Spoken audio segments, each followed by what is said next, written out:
Well, here's a folk novelty and traditional song that you don't hear much anymore. Usually not unless I do it, but I'll tell you one thing, this Ballad of Brigham Young is kind of a little piece of history here, and uh, people kind of making humor and amusing themselves by their ways and customs. But whenever I do this at a bluegrass rally, like in a circle when we're all taking turns, if there's a Mormon around, they'll be the first one that want to get the words to it. They seem to enjoy it. So here we go, Ballad of Brigham Young. I don't know who wrote it, where it came from, but I know it's old.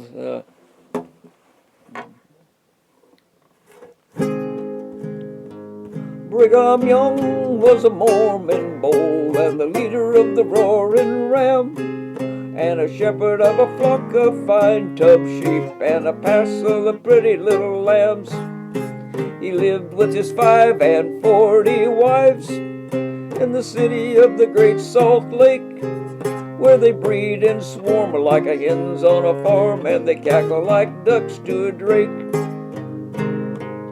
Brigham Young, it's a miracle he survived, with his roaring rams and his pretty little lambs and his 45 wives.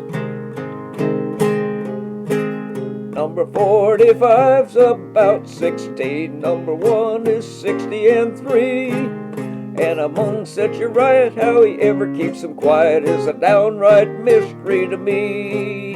For they cackle and claw, and they jaw.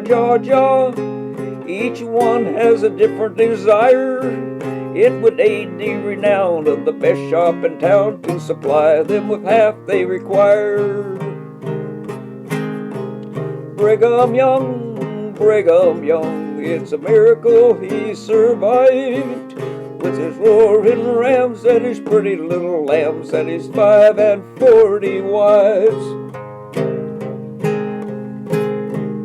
Brigham Young was a stout man once, but now he's thin and old, and I'm sorry to relate there's no hair upon his pate where he once wore a covering of gold. For his oldest wife won't wear white wool, and the young ones won't take red, and in tearing it out and taking turnabout, they have torn all the wool from his head. Brigham Young, it's a miracle he survived, with his roaring rams and his pretty little lambs and his 45 wives.